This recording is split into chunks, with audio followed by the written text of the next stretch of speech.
Assalamualaikum warahmatullahi wabarakatuh. 2024 on cam gue nih. Mungkin video gue selamanya bakal kayak gini lah, insya Allah. Doain aja teman-teman ya. Oke, cerita ini menjelaskan tentang seseorang yang menganut ilmu hitam, yang melakukan ritual di kuburan tua. Sebelum lanjut ke ceritanya, mari dukung channel ini dengan cara like, komen, dan subscribe agar kami lebih semangat membawakan cerita-cerita misteri berikutnya. Dan jangan lupa nyalakan tombol lonceng notifikasinya agar kalian tidak ketinggalan cerita-cerita dari kami. Nggak pakai lama. Dan ini ceritanya.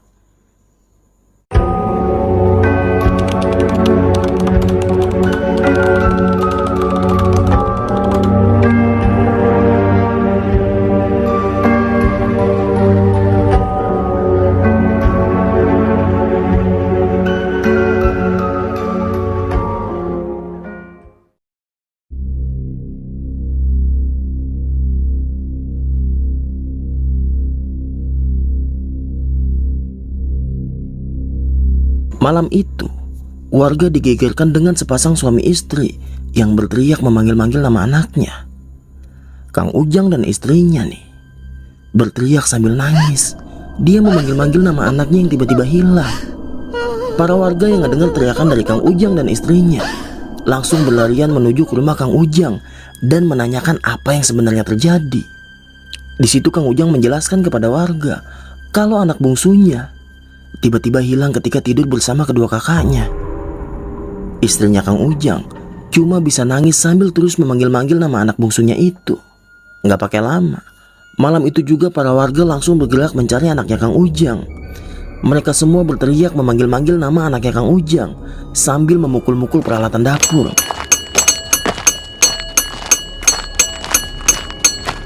Waktu itu jam sudah menunjukkan pukul 1 dini hari.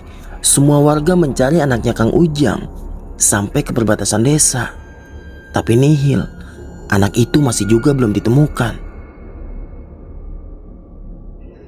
Sampai sekitar pukul 4 menjelang subuh, akhirnya para warga membubarkan diri dan pulang ke rumahnya masing-masing dan berniat untuk mencari di keesokan harinya.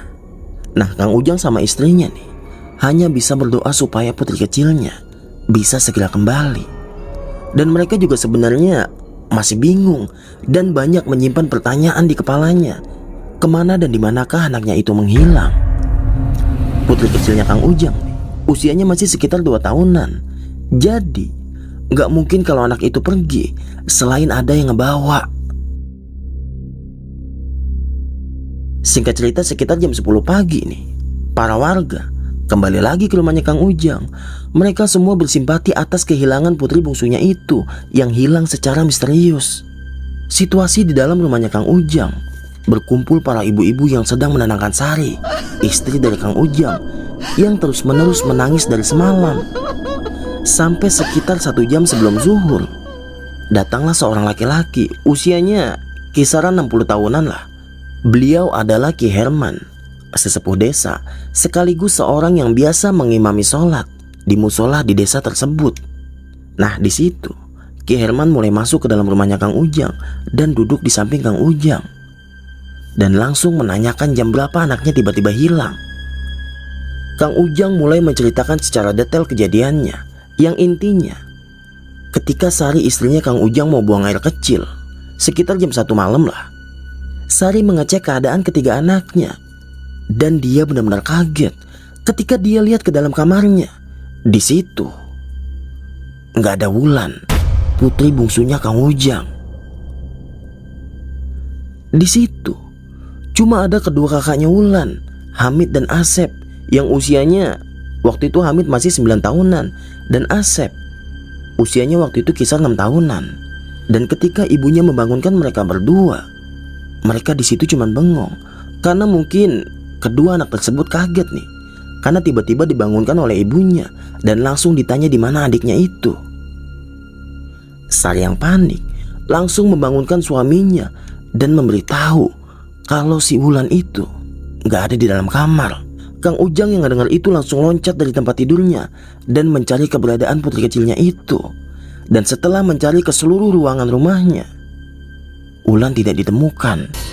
Dan dia baru sadar kalau anaknya itu memang benar-benar hilang. Sampai akhirnya Mereka berdua berteriak memanggil-manggil nama anaknya.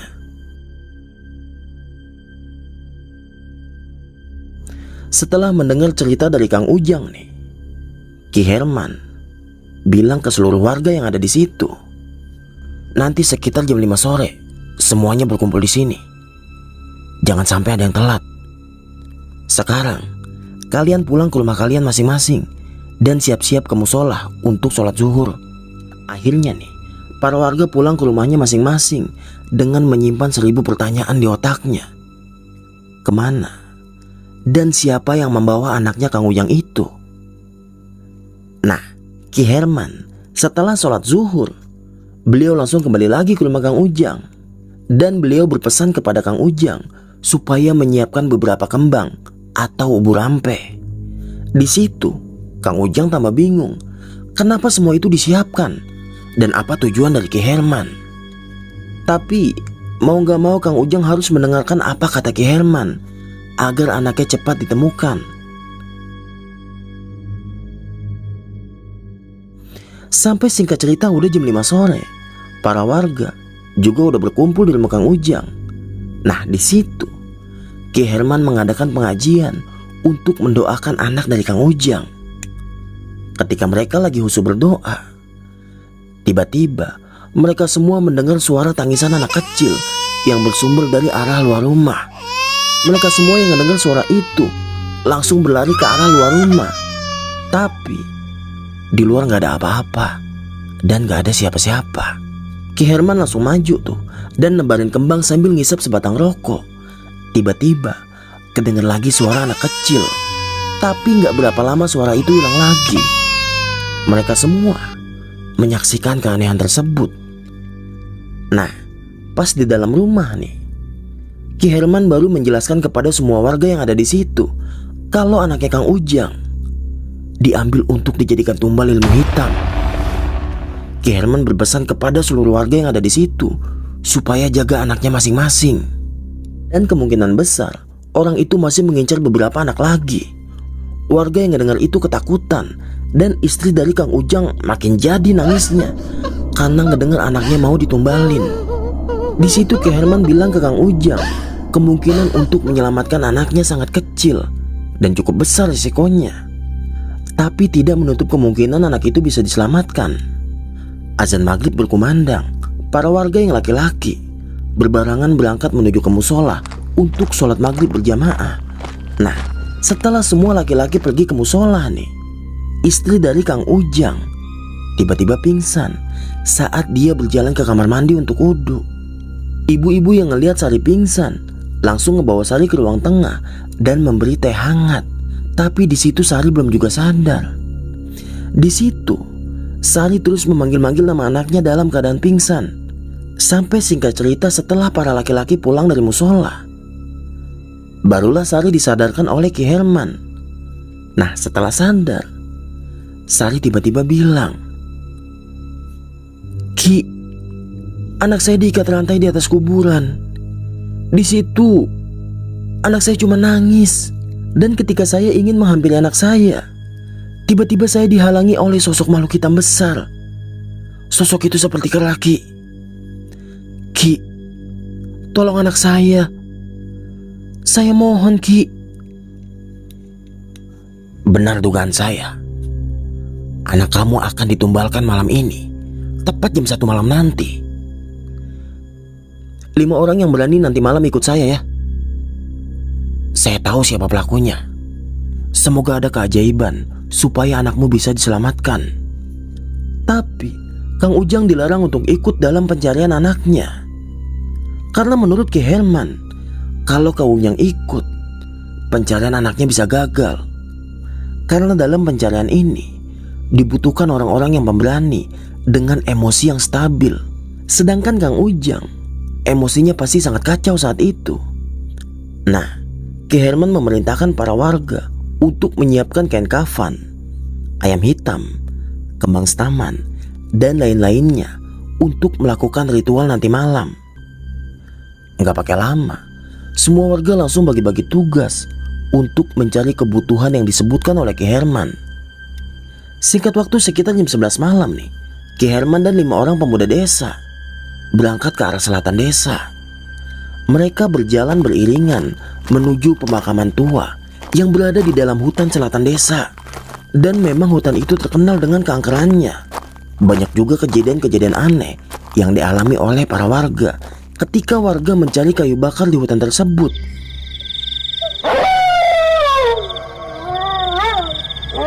Langkah Ki Herman dan ke-5 orang itu semakin dalam memasuki hutan tersebut. Nah, di sini keanehan pun terjadi. Mereka berenam seperti berputar-putar di tempat yang sama. Mereka seperti tersesat di hutan yang sebenarnya mereka tahu semua jalanan yang ada di hutan itu. Karena memang mereka asli orang sana. Mustahil kalau mereka tersesat di daerahnya sendiri. Ki Herman langsung duduk menyalakan dupa. Mulutnya komat kamit membaca mantra. Dan gak lama setelah Ki Herman melafalkan mantra, beliau berkata, "Awas, jangan sampai lengah. Baca ayat kursi sebanyak-banyaknya di dalam hati kalian. Ini sudah bukan dunia manusia.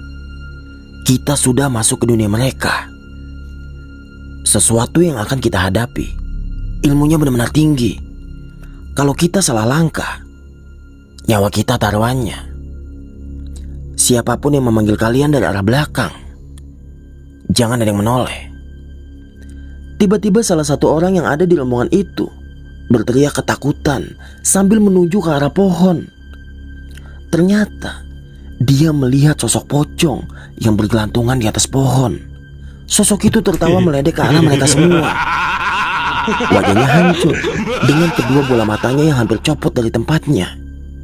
Beberapa di antara mereka hampir lari menjauh dari tempat itu, tapi ditahan oleh Ki Herman. Karena kalau mereka sampai terpisah, maka pencarian anak Kang Ujang pasti gagal. Ki Herman memerintahkan mereka semua supaya cepat bergerak dari tempat itu karena waktu sudah benar-benar mepet. Terus mereka berjalan di jalur itu. Tiba-tiba sekitar 50 meter di depan mereka semua melihat ada makam tua dengan 2 pohon besar di samping kanan dan kirinya. Pohon itu benar-benar besar. Kalau seandainya pohon itu dipeluk dengan 8 orang dewasa, mungkin tangan ke-8 orang dewasa itu belum sampai karena saking besarnya. Di makam itu benar-benar sepi. Nggak ada suara binatang malam satupun. Nggak pakai lama, Ki Herman langsung duduk di atas tikar pandan yang mereka bawa. Ketiga anak muda itu diperintahkan untuk duduk melingkar mengelilingi Ki Herman. Dan 2 orang lainnya ditugaskan untuk berjaga, mengawasi mereka berempat yang sedang melakukan ritual. Di situ, Ki Herman memotong ayam hitam di atas kain kafan, kemudian mengukusnya. Dupa dibakar, kembang senaman ditabur di atas kain kafan tersebut. Dan ritual pun dimulai. Gak lama setelah ritual itu dimulai, 2 anak muda yang sedang berjaga itu tiba-tiba melihat 2 sosok nenek-nenek yang sedang menggali tanah di samping makam tua tersebut. Mereka berdua terus merhatiin apa yang dilakukan oleh nenek itu. Salah satu dari nenek itu melompat ke dalam lubang yang sudah mereka gali. Benar-benar aneh. Nenek itu hanya menggali menggunakan kayu yang ukurannya gak begitu besar. Tapi mereka menggali tanah itu benar-benar cepat. Lebih cepat dari tukang gali kuburan pada umumnya. Nenek yang masuk ke lubang tersebut dikubur hidup-hidup dengan nenek satunya. Dan ketika mereka sedang fokus memperhatikan nenek itu, nenek tersebut menoleh ke arah mereka sambil tersenyum menyeringai. Kemudian nenek itu pergi begitu aja. Oh iya, penampilan nenek itu seperti manusia pada umumnya. Gak ada yang aneh dari kedua nenek itu. Dan ketika mereka berdua melihat ke arah Ki Herman setelah mereka melihat nenek tersebut, dari mulut Ki Herman mengeluarkan darah segar mengalir sampai membasahi bajunya. Kedua anak muda itu panik dan gak tahu harus berbuat apa. Dan tiba-tiba Ki Herman batuk hebat dengan mengeluarkan gumpalan rambut dan darah dari mulutnya. Ki Herman menghentakkan tanah dengan tangannya sebanyak 3 kali. Dan tiba-tiba terdengar tangisan anak kecil yang bersumber tepat di samping makam tua tersebut. Nolehlah mereka berdua ke arah makam itu. Tiba-tiba di situ ada dua orang laki-laki yang sedang duduk ritual di atas makam tersebut. Padahal tadi gak ada siapa-siapa. Gak tahu dari mana datangnya tiba-tiba ada orang itu. Di depan laki-laki itu ada anak kecil yang sedang menangis sambil diikat oleh rantai. Dan anak kecil itu adalah anaknya Kang Ujang.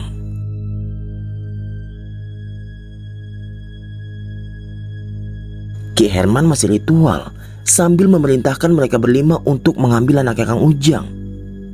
Ki Herman bilang ke mereka berlima supaya cepat-cepat membuang ayam yang dibungkus kain kafan tepat di depan orang yang sedang ritual itu. Gak pakai lama, mereka berlima langsung berlari ke arah kedua orang tersebut dan mengambil Wulan, anaknya Kang Ujang. Dan ketika mereka berlima membalikan badan menuju ke arah Ki Herman, mereka dihadapkan dengan sosok hitam besar seperti monyet. Dari mulutnya, sosok itu mengeluarkan liur yang sangat berbau busuk. Enggak cuma itu, sosok pocong dengan muka yang hancur juga ada tepat di samping makhluk tersebut. Mereka berlima benar-benar panik dan terus melafalkan doa apa saja yang mereka hafal. Nah, dari kejauhan, Ki Herman tiba-tiba azan dengan suaranya yang lantang.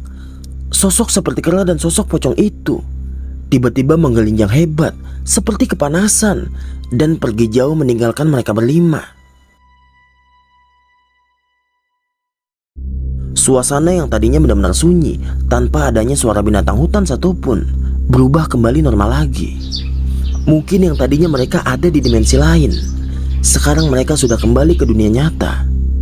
Salah satu orang yang menggendong anaknya Kang Ujang berlari menuju ke arah Ki Herman, dan 4 orang lainnya menangkap kedua orang yang sedang ritual ilmu hitam yang berniat menumbalkan Wulan, anak balita yang tak berdosa.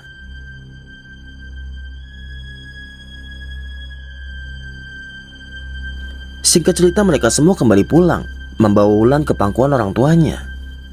Nah, sesampainya di rumah Kang Ujang nih, mereka disambut riuh tangis yang memang sedari tadi para warga menunggu kepulangan mereka membawa Wulan. Wulan langsung dipeluk oleh ibunya yang memang dari kemarin malam terus menangisi keadaan anaknya yang hilang tiba-tiba. Dan suasana haru itu berubah menjadi ricuh ketika 5 orang yang ikut bersama Ki Herman berteriak kepada orang-orang yang ada di rumah Kang Ujang. Ini pelakunya, dia yang menculik Wulan dan ingin menumbalkannya. Seketika para warga berkumpul dan menghampiri kedua pelaku ilmu hitam itu. Gak pakai lama, kedua orang itu langsung dihakimi oleh para warga tanpa ampun. Sampai akhirnya kedua pelaku ilmu hitam itu meninggal di tempat.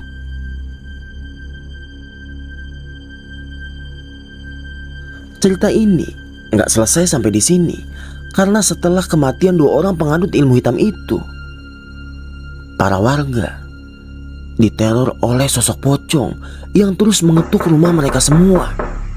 Sosok pocong itu berdiri tepat di depan pintu mereka. Bahkan sosok itu seringkali meludahi rumah-rumah warga. Teror sosok pocong itu berlangsung selama 7 malam. Tidak ada yang menangani teror pocong itu, karena satu-satunya orang yang mengerti dengan hal gaib ya cuma Ki Herman. Tapi Ki Herman jatuh sakit setelah kejadian malam itu. Setelah beliau sembuh dari sakitnya, Ki Herman langsung turun tangan menangani kasus ini. Dikumpulkanlah para warga di musola untuk mengadakan pengajian yang bertujuan untuk mengusir sosok jahat yang terus mengganggu kampung mereka. Nah, ketika mereka semua sedang membacakan surat Yasin, tiba-tiba salah satu warga berteriak, "Nyawa harus dibayar nyawa. Kalian semua harus mati." Sampai akhirnya orang yang kerasukan tersebut diruqyah oleh Ki Herman. Dan alhamdulillah gak pakai butuh lama nih, orang tersebut langsung sadar. Tapi tiba-tiba nih, hujan turun benar-benar deras disertai petir yang menggelegar. Sosok pocong penganut ilmu hitam itu tiba-tiba ada tepat di depan musola dan langsung meludahi orang-orang yang sedang mengaji. Warga langsung meringkuk ketakutan ketika melihat sosok yang benar-benar seram itu. Apalagi sekarang kain kafan dari sosok itu berwarna hitam dan wajah sosok pocong itu penuh dengan luka dan darah. Ki Herman berdiri dan langsung membacakan ayat-ayat ruqyah tepat di hadapan sosok busuk itu. Sampai gak lama kemudian nih, sosok tersebut menghilang dan tak pernah muncul lagi di desa itu sampai saat ini. Ki Herman menjelaskan kepada para warga yang ada di musola itu kalau sosok itu adalah korin dari penganut ilmu hitam yang tewas dihajar oleh para warga. Oke teman-teman, segitu aja ceritanya nih. Semoga dari cerita ini banyak pelajaran yang dapat kita ambil di dalamnya. Dan semoga cerita ini bisa menemani tidur kalian. Akhirnya gue Bang Otong pamit. Selamat malam, selamat beristirahat. Wassalamualaikum warahmatullahi wabarakatuh.